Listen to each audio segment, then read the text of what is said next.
HT point के मोअज़्ज़िज़ दोस्तों, मैं सजाद नज़र हूँ और तमाम देखने और सुनने वालों को अस्सलाम वालेकुम। अगर आप भारत के शहर बेंगलोर जाएं और वहाँ हजामत के लिए किसी सैलून का नाम पूछे तो वो बगैर सोचे समझे इंद्र स्पेस का नाम आपको लेंगे। इस दुकान पर आपकी मुलाकात आला पुलिस हुकाम, सियासतदानों और बॉलीवुड के फनकारों से भी होगी। सलमान खान और आमिर खान से भी हो सकती है, लेकिन इस दुकान की शोहरत इन मशहूर शख्सियात की वजह से नहीं। इस दुकान की शोहरत का राज दुकान के मालिक रमेश बाबू को जाता है। रमेश बाबू ना फिल्म के हीरो हैं और ना ही इनका शुमार किसी अंडरवर्ल्ड से है, फिर भी ये बेहद मशहूर हैं। इसके बावजूद रमेश बाबू बालों को तराशने का मुआवजा सिर्फ 100 रुपए लेते हैं, लेकिन इससे बाल बनवाने के लिए आपको पहले इनसे वक्त लेना पड़ेगा। रमेश बाबू 4 करोड़ रुपए की रोल्स रॉयस गाड़ियों के मालिक हैं। ये भारत के अरबपति हजाम है जो गाड़ियों का शौक रखते हैं। इस वक्त इसके पास 400 लग्जरी ब्रांड की गाड़ियां मौजूद हैं, जिनमें BMW की कसरत मौजूद है। एक वक्त इसके पास खाने के पैसे भी ना थे। आज मैं आपको ऐसे शख्स की कहानी सुनाऊंगा जिसने अपनी मेहनत और ज़ियानत के बलबूते पर यह मकाम हासिल किया। रमेश बाबू एक गरीब घराने में पैदा हुए। इनके वालिद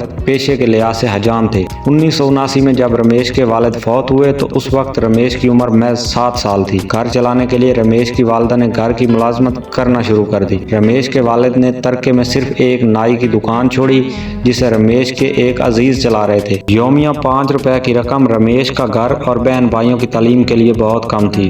उस वक्त रमेश और इसका खानदान एक वक्त का खाना भी पेट भरकर नहीं खाता था। उस वक्त रमेश बाबू ने घरों में अखबार डालना, दूध बेचना, इलेक्ट्रीशियन और चपरासी का काम भी किया। रमेश बाबू बताते हैं कि मेरी जिंदगी का अहम मोड़ उस वक्त आया जब मेरे वालिद की दुकान चलाने वाले रिश्तेदार ने हमें पैसे देने से इनकार कर दिया। उस वक्त रमेश की उम्र 19 साल थी। रमेश ने वालिदा से कहा कि वो दुकान वापस ले और हमें इसे अपने तौर पर चलाना चाहिए, मगर उसकी वालिदा ने जवाब में कहा कि तुम्हारी अवलीन तरजीह तालीम होनी चाहिए। घरेलू हालात की तंगी की वजह से रमेश ने सैलून पर काम करना शुरू कर दिया। सुबह सैलून, शाम कॉलेज और फिर वापस सैलून जाते। उस वक्त सब लोग रमेश बाबू को नाई कहकर पुकारते थे, लेकिन रमेश की कामयाबी की तरफ पहला कदम एक पुरानी गाड़ी को खरीदना था। 1994 में रमेश ने एक पुरानी वैन खरीदी। ये पुरानी गाड़ी उन्होंने बैंक से कर्ज लेकर और अपनी जमा पूंजी इकट्ठी करके खरीदी। कर्ज के लिए उसके दादा ने बैंक में जमीन गिरवी रखवाई थी, जिसका सूद उस वक्त 6800 रुपए था। रमेश को बैंक का कर्ज और सूद वापस करने की धुन सवार थी। रमेश बाबू की वालदा की मालकिन ने एक दिन रमेश को एक मशवरा दिया जो रमेश की जिंदगी में इनकलाब लाया। उन्होंने कहा कि गाड़ियों को इधर उधर चलाने की बजाय किराए पर क्यों नहीं चलाते। फिर रमेश ने गाड़ी रेंट पर चलाना शुरू कर दी। उन्होंने अपनी रेंट कार कंपनी का नाम इंटेल रखा क्योंकि मालकिन उसी कंपनी में काम कर रही थी। 2004 तक रमेश के पास 6 कारें हो गईं। उस वक्त तक रमेश की ज्यादा तवज्जो अपनी हजाम की दुकान पर थी। एक दिन रमेश को ख्याल आया कि क्यों ना वो लग्जरी कारों को रेंट पर देने का काम शुरू कर दे। उस वक्त इंडिया में कोई लग्जरी कार वाला अपनी कार किराए पर नहीं देता था। 2004 में रमेश ने 38 लाख की मर्सिडीज खरीदी तो हर शख्स ने उसकी मुखालफत की।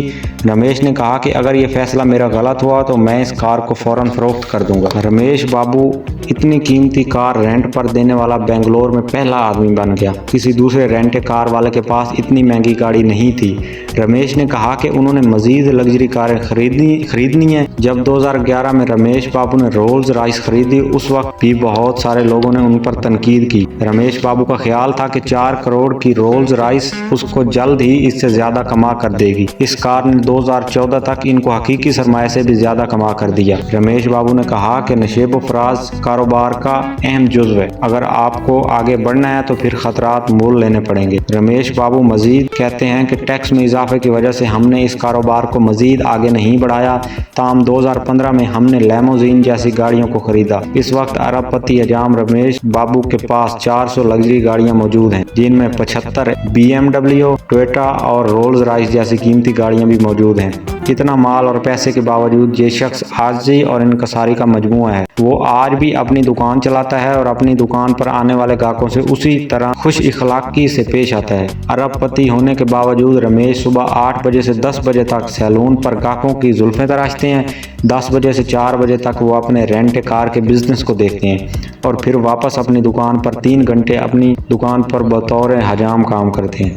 रमेश ने कहा कि आज भी मुझे रेंट के मिलने वाले हजारों रुपयों से ज्यादा खुशी अपने ग्राहकों से होती है जो मुझे 100 रुपए देते हैं और अपने बाल कटवा जाते हैं। रमेश ने मजीद कहा कि आज मेरे सैलून पर 6 अफराद काम करते हैं मगर अपने ग्राहकों की खिदमत में खुद पसंद करता हूँ। ये बात मुझे मेरे माजी से जोड़े रखती है क्योंकि ये मेरा खानदानी काम था। इस शख्स ने पुरानी गाड़ी को भी अभी तक संभाल के रखा हुआ है जिसे किराए पर देकर उन्होंने अपने रेंट कार का बिजनेस इतना ज्यादा बढ़ाया। वो कहता है कि इस पुरानी वैन की कदर मेरी नजर में मर्सिडीज और रोल्स रॉयस से भी ज्यादा है। तो नाजरीन, ये थी हमारी आज की रिसर्चिंग वीडियो। इस तरह की पूरी स्टोरीज लेकर आपकी खिदमत में हाजिर होता रहूंगा। तब तक के लिए अपने मेजबान सजाद नजर को इजाजत दीजिएगा। अल्लाह हाफिज और देखते रहिएगा HD पॉइंट।